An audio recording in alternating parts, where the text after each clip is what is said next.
remercions le Seigneur de ce que nous avons pu entendre. Nous n'avons pas grand-chose à ajouter, bien sûr, mais nous pouvons simplement le dire. Nous voulons être au service du Seigneur. Nous voulons vraiment consacrer notre vie à lui. J'ai aimé quand le frère nous a précisé que l'ennemi, sa tâche est d'ôter les bénédictions, d'ôter même la trace de toute empreinte de notre Seigneur Jésus-Christ, de te dire que tes années que tu as fait, il n'y a rien qui reste. Alors que tout nous dit que ce qu'il a fait en nous, non seulement il l'a commencé, il l'achève. Et nous pouvons le dire devant le Seigneur. Ce matin, nous croyons que tu as fait une œuvre bienfaisante dans notre vie. Pécheurs que nous étions, nous sommes sauvés. Et nous sommes tellement reconnaissants à Dieu que nous pouvons le dire. Celui qui est en nous est plus grand que celui qui est dans le monde. C'est la vérité. Nous avons entendu, nous avons un consolateur. Et le consolateur, c'est celui qui vient en tant que, ainsi, bienfaisant, qui nous apporte ainsi du soutien, qui nous donne d'être rendus capables de bonnes œuvres, nous porte de lire ensemble peut-être cette écriture de 1 Pierre. Le frère nous a donné cette chose et nous allons donner l'occasion aussi de pouvoir certainement ensuite à chacun de pouvoir remercier le Seigneur. Mais lisons encore cette écriture dans 1 Pierre chapitre 1 verset 21.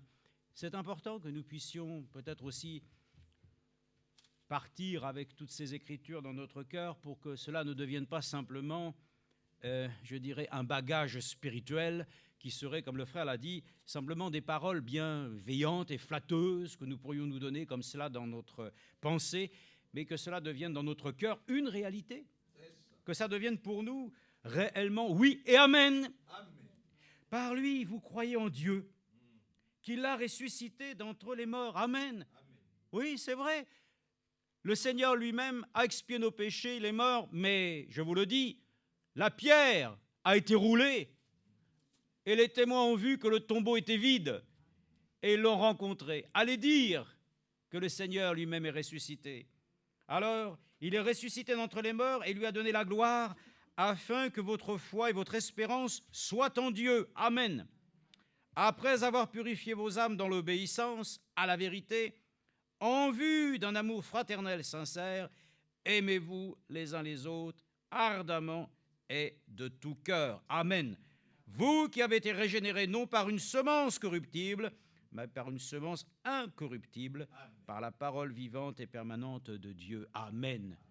Il est évident que nous nous apportons la parole du Seigneur les uns les autres pour nous consoler, nous accorder aussi une parole qui nous permette aussi d'être consolidés. Nous l'avons entendu. Nous sommes venus ici pour que notre foi soit devenue plus solide. On n'est pas venu pour rendre ainsi chacun un peu plus faible. Non, au contraire, que chacun soit fort. Le Seigneur l'a donné aussi comme conseil à Josué, fortifie-toi et prends courage. Donc la parole que nous avons entendue est une chose qui nous a apporté certainement ce que nous devions avoir ce matin pour continuer notre voyage d'ici-bas, qui n'est pas forcément aussi paisible que nous le souhaiterions, mais dans le programme de Dieu, il n'y a rien ici de paisible sur cette terre. Nous ne sommes pas, comme disait Frère Franck, à une partie de pique-nique, nous sommes simplement dans une démarche que Dieu a engagée pour que nous puissions parvenir à l'état d'un fait. Donc il faut que nous puissions accepter que le principe même, qu'il prend soin de nous, il veillera à ce que toute chose se passe bien et que nous puissions arriver sereinement devant sa présence, et que nous puissions le dire, ce n'était pas mon œuvre, mais ton travail. Donc, remercions-le que nous puissions être au service du Seigneur. Juste encore une petite chose que j'avais écoutée hier soir, qui m'avait pleinement aussi satisfait, dont le témoignage de notre bien-aimé, ainsi frère Franck, qui avait rencontré cet Indien, donc ainsi dans l'avion, et qui avait pu donc professer que si sa situation était favorable, c'est parce que aussi à l'image de son grand-père et de son père, que réellement croyant dans des dieux qui sont des idoles, ainsi mettant leur confiance dans toutes sortes de petits dieux, comme il a dit, de petits dieux avec un petit dé, enfin toutes ces choses que nous-mêmes, nous n'avons même pas de, je dirais, de pensée à considérer, mais toujours est-il qu'il dit, voilà, c'est parce que grand-père et papa ont mis leur confiance dans ces dieux-là que je suis ce que je suis. Et Frère Franck lui a dit, mais d'abord, premièrement, je ne comprends pas comment tu ne peux pas considérer d'abord qu'il y ait un seul Dieu qui ait créé l'univers, que tu aies besoin de te pouvoir, de donner confiance dans toutes sortes de petits dieux. Mais sache une chose, si tu es arrivé à avoir cette situation, c'est parce que tu as eu à mettre tes propres forces en action. Ainsi, certains, frères et sœurs, ont des capacités qu'ils peuvent décupler parce qu'ils sont en capacité de se lever plus tôt, de pouvoir ainsi même triompher de différentes situations en travaillant plus que les autres, même en étant des fois même malades, même en piétinant les autres. Frères et sœurs, ce n'est pas par la force que nous allons y arriver. Si quelqu'un se dit qu'il est quelque chose aujourd'hui, que c'est parce que lui-même, il a été en capacité de devenir ce qu'il est, il faut qu'il devienne à nouveau ainsi au pied du Seigneur, un enfant de Dieu qui accorde la grâce de lui dire « Je ne suis rien que par toi seul ». Il n'y a pas de mérite personnel, frères et sœurs. Et ce que nous avons entendu nous le dit. Celui qui dit « Je suis arrivé à être quelque chose », quand bien même tu as déployé toutes tes forces, tu le dois au Seigneur, car c'est lui qui t'en a donné la capacité. Donc, frères et sœurs, nous sommes heureux parce que nous sommes ce que nous sommes par la grâce de Dieu. Il nous a accordé la foi, il nous a donné sa parole, il nous a donné ainsi de recevoir Jésus-Christ comme Seigneur, comme Sauveur. Il nous a donné le Saint-Esprit, nous l'avons reçu. Et celui qui est en nous est plus grand que réellement celui qui est dans le monde. Et quand nous avons entendu dire, il a dit, si vous demandez en mon nom, je vous l'accorderai. Et ensuite, il est marqué, selon ainsi la volonté de Dieu. Donc, nous voulons demander à Dieu qu'il puisse nous accorder d'être réellement vigilants et que, selon l'écriture de 2 Timothée 1,7, il est dit, je le lis aussi, 2 Timothée 1,7, et nous-mêmes, nous allons vous laisser, nous avons de la famille ce midi, donc nous sommes obligés de partir un peu plus tôt, donc je laisserai mon frère aussi terminer, conclure avec aussi des chants et tout ce qui est nécessaire pour que nous puissions le dire, nous le croyons, nous avons pu rendre un culte agréable à Dieu parce que nous nous sommes soumis à lui et que nous allons partir dans la pensée de dire, oui Seigneur, que la semaine qui va passer, ce ne soit pas simplement mon propre travail qui va être mis en valeur, mais ton travail à toi, ce que toi tu as décidé de faire pour moi, et si à travers mes activités aussi tu t'exprimes, que toi tu puisses le faire correctement, promptement, et nous le croyons que c'est ainsi que le Seigneur veut être glorifié. 2 Timothée chapitre 1 verset 7, il est dit, « Car ce n'est pas un esprit de faiblesse que Dieu nous a donné. » Non, pas timidité. Timidité, frère Franck nous a déjà bien expliqué ce que cela est. C'est encore ainsi une manière de vouloir ainsi nous abaisser. Non, frères et sœurs, nous pouvons être faibles, mais nous sommes forts par celui qui nous rend forts. Donc nous sommes là, désireux, car ce n'est pas un esprit de faiblesse que Dieu nous a donné, mais un esprit de force, d'amour et de sagesse. Amen. N'aie donc pas honte du témoignage à rendre à notre Seigneur, ni de moi, prisonnier pour lui, mais souffre avec moi pour l'Évangile par la puissance de Dieu. Amen. Que Dieu nous accorde la grâce de ne pas avoir honte de son Évangile. Que la force que Dieu nous donne soit un témoignage pour lui. Que nous soyons ainsi, à cause du Seigneur et à cause du témoignage de Jésus, que nous soyons dans cette semaine conscients que nous avons besoin d'être pleins de force. Et la force nous vient de ce que le Seigneur nous accorde. La force est dans le sang. Et la vie de Jésus-Christ qui est en nous, nous rend réellement comme des vainqueurs. Donc nous pouvons nous emparer, c'est vrai, ainsi de toutes les promesses de Dieu. Nous ne sommes pas orphelins, nous l'avons entendu. Nous avons ainsi un consolateur, nous avons quelqu'un qui nous accorde ainsi la bienveillance de nous apporter à tous, ainsi d'être réellement consolidés dans le lien qui nous unit avec Jésus-Christ et avec les uns et avec les autres. Amen.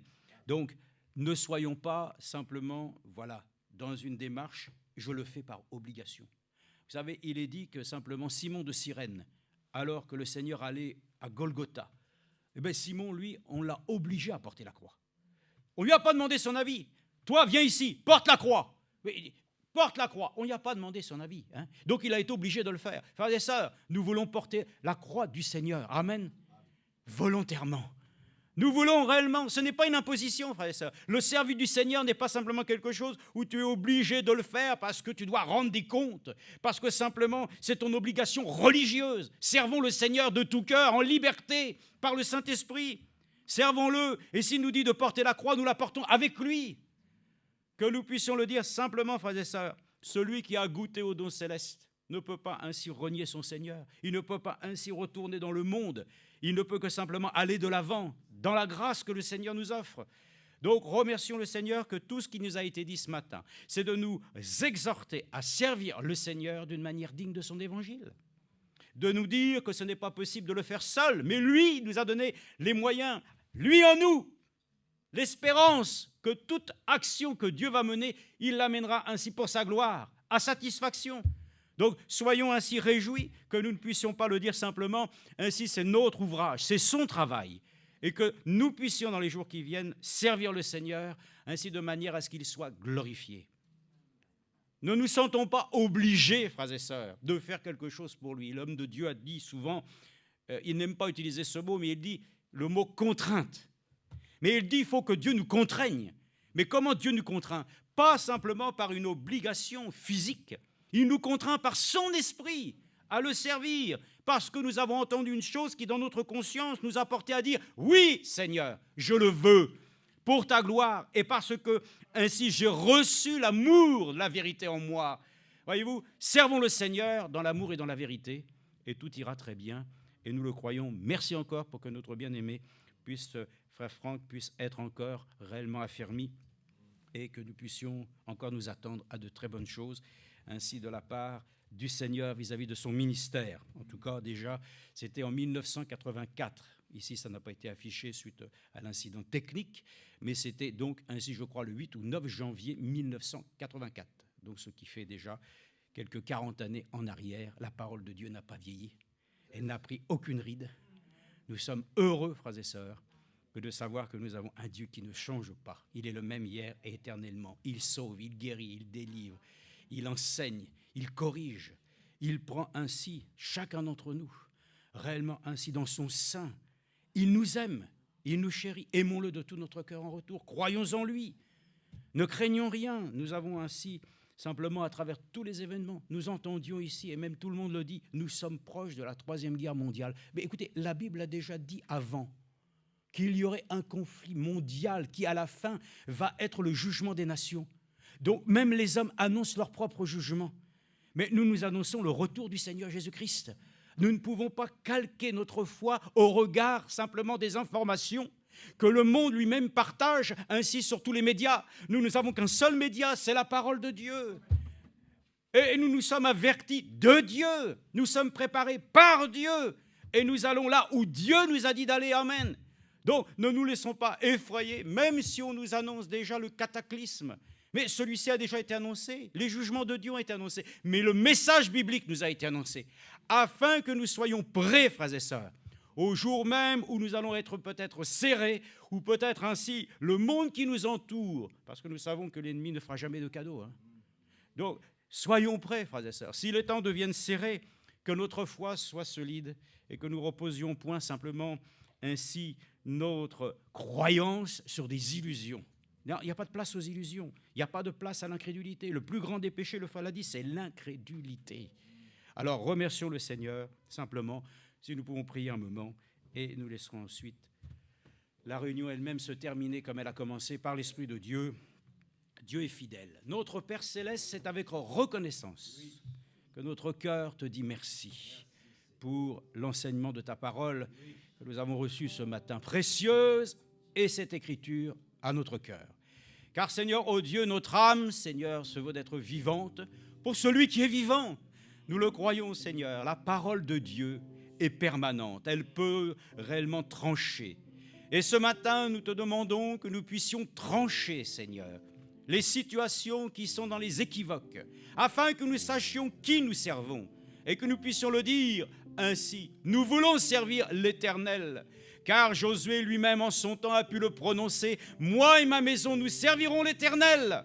Que nous puissions te servir de tout notre cœur, que nous puissions ce matin le dire et le reconnaître, que nous ne soyons pas, Seigneur, ainsi, ô Dieu, dans une situation où nous nous refusons, Seigneur, d'abandonner, Seigneur, encore notre vieille vie. Nous voulons, Seigneur, te servir de tout notre cœur. Nous voulons, Seigneur, consacrer notre temps pour toi. Et nous te demandons pardon lorsque nous avons, Seigneur, failli de rendre ainsi le bon témoignage de notre Seigneur Jésus-Christ. Donne-nous donc ainsi d'être encouragés, que nos forces, Seigneur, ne soient point simplement celles, Seigneur, que disposons dans notre propre corps, mais que la force vienne de toi, que nous trouvions, Seigneur, ainsi une raison de te servir volontairement. Oui, Seigneur, nous voulons que nous puissions être contraints, Seigneur, par ton amour, par ton esprit, Seigneur, à te servir de tout notre cœur, que tout ce que nous ferons, nous puissions le faire, Seigneur.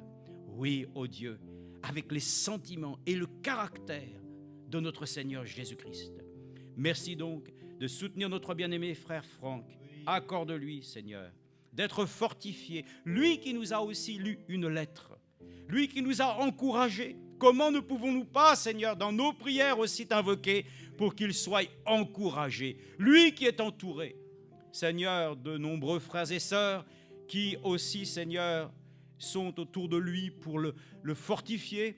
Nous te prions ainsi de bénir au centre missionnaire aussi, de bénir aussi nos bien-aimés qui, Seigneur, maintenant sont sur le retour, qui ont pu bénéficier du week-end. Sois avec eux et fortifie-les tous aussi. Bénis l'assemblée ici aussi. Accorde ta grâce et ta bénédiction sur ce dimanche, au nom puissant de Jésus-Christ. Nous t'avons prié. Amen. Amen.